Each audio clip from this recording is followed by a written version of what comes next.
राम राम सा, राधे राधे। भादवे के महीने में जो बछ बारस आती है, जिसका व्रत करने से पुत्र यानी संतान को दीर्घायु और स्वस्थता प्राप्त होती है। उस बछ बारस का उज्मन और व्रत विधि और कहानी मैं आपको सुनाऊंगी। इस बछ बारस को पुत्र की माएं करती हैं और इस बछ बारस को करने से अपना पुत्र दीर्घायु और स्वस्थ रहता है।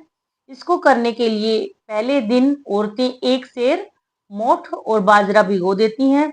दूसरे दिन उसके बछ बारस के दिन 13 कुडियां बना लेती हैं और थाली में रखकर अपनी सासू माँ को जो वस्त्र वो पहनती हैं, जिसमें उनके साड़ी ब्लाउज और लहंगा होता है, वो रखकर और उस पर कुछ पैसे रखकर पैर छूकर सासू माँ को देती हैं एवं तालाब का पूजन करने जाती हैं गीत गाती हुई और ब्राह्मणी को आते वक्त दान और दक्षिणा देती हैं। इस दिन गाय का दूध दही घी खाना प्रतिबंधित होता है। उसके साथ साथ चीनी और चावल भी नहीं खाया जाता है। इस दिन ठंडी रोटी बाजरे की रोटी जो होती है उसका भोजन किया जाता है और इस दिन विशेष रूप से गाय और गाय के बछड़े का पूजन किया जाता है। अगर अपने पास गाय और गाय का बछड़ा उपलब्ध नहीं है तो मिट्टी का गाय और बछड़ा बनाकर पूजा जाता है और रोली से तिलक किया जाता है और पूजा पाठ में मोठ और बाजरा अति आवश्यक होता है। उजमन उसी घर में होता है, या तो उस वर्ष उस घर में पुत्र पैदा हुआ हो या फिर किसी पुत्र या लड़के की शादी हुई हो। अब इसको लेकर जो व्रत कहानी है वो मैं आपको सुनाती हूँ। एक बार एक सेठ में एक नगर में एक साहूकार और साहूकारनी रहते थे। साहूकार और साहूकारनी दोनों ही अत्यंत धार्मिक प्रवृत्ति के थे और दानशील प्रवृत्ति के थे। अत्यंत दान और पुण्य करते थे और दोनों ही, और सेठ और सेठानी के 7 पुत्र थे और एक पोता था। उस परिवार में सेठानी और उसके जो पुत्र की पत्नी थी वो बछ बारस का व्रत रखती थी, इसलिए उनके घर पे एक गाय और बछड़ा भी था और वो उसका पूजन और पाठ करती थी। एक बार क्या होता है, उस गांव में अकाल पड़ जाता है और धीरे धीरे वो अकाल अगले साल भी चलता रहता है, यानी साल दर साल चलता रहता है और उस गांव का जो अनाज होता है, पीने का पानी होता है, धीरे धीरे खत्म होने लगता है। जब अनाज और पानी की कमी हो जाती है तो गांव के लोग धीरे धीरे मृत्यु को प्राप्त होने लगते हैं, उस गांव में मौत होने लगती है। अब साहूकार इस बात को लेकर अत्यंत चिंतित होता है और वो उस गांव में एक कुआं खुदवाता है। कुआं खुदवा तो देता है लेकिन उस कुएं में भी पानी नहीं आता है।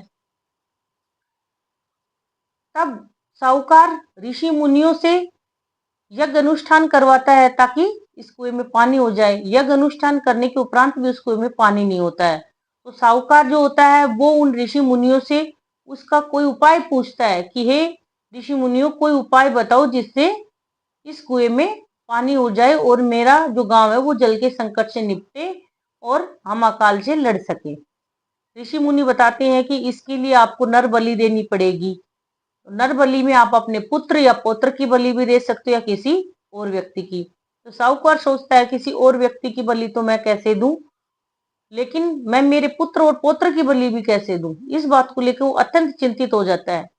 फिर धीरे धीरे गांव में मौत बढ़ने लगती है, एक के बाद एक आदमी मृत्यु को प्राप्त होने लगता है। तो सेठ सोचता है कि पूरा गांव ही मृत्यु को प्राप्त हो जाएगा, इससे अच्छा है कि मैं अपने पुत्र या पौत्र की ही बलि दे दूं।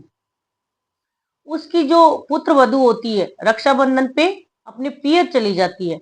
वो प्रतिवर्ष बछ बारस का व्रत रखती थी।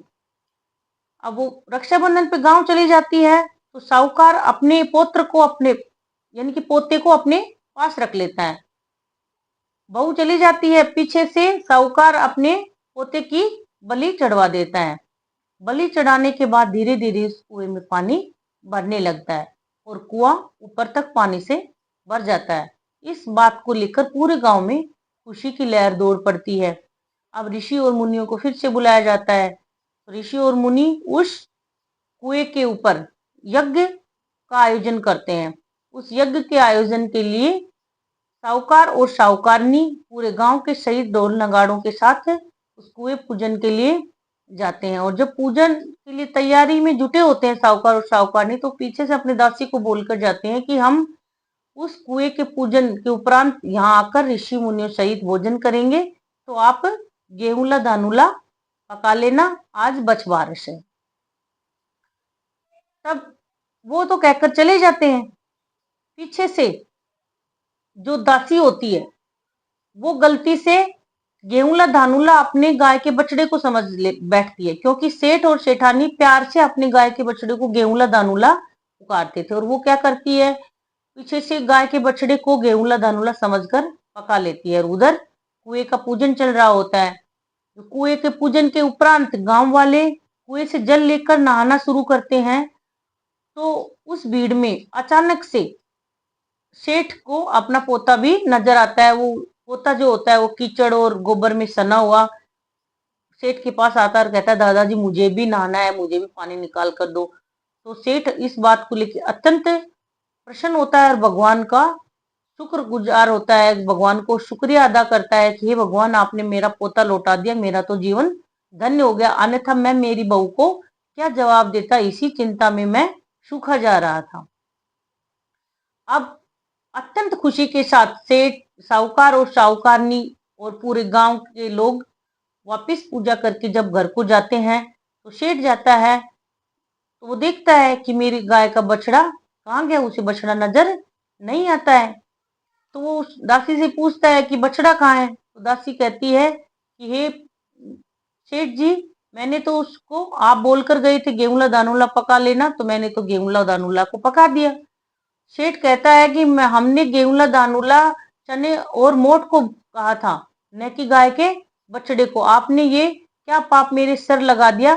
पुत्र हत्या के पाप से तो मैं बाहर निकला ही नहीं था कि उससे पहले आपने मुझे गौ हत्या का पाप भी मेरे सर रख दिया। ये कैसे पाप में मुझे डुबो दिया।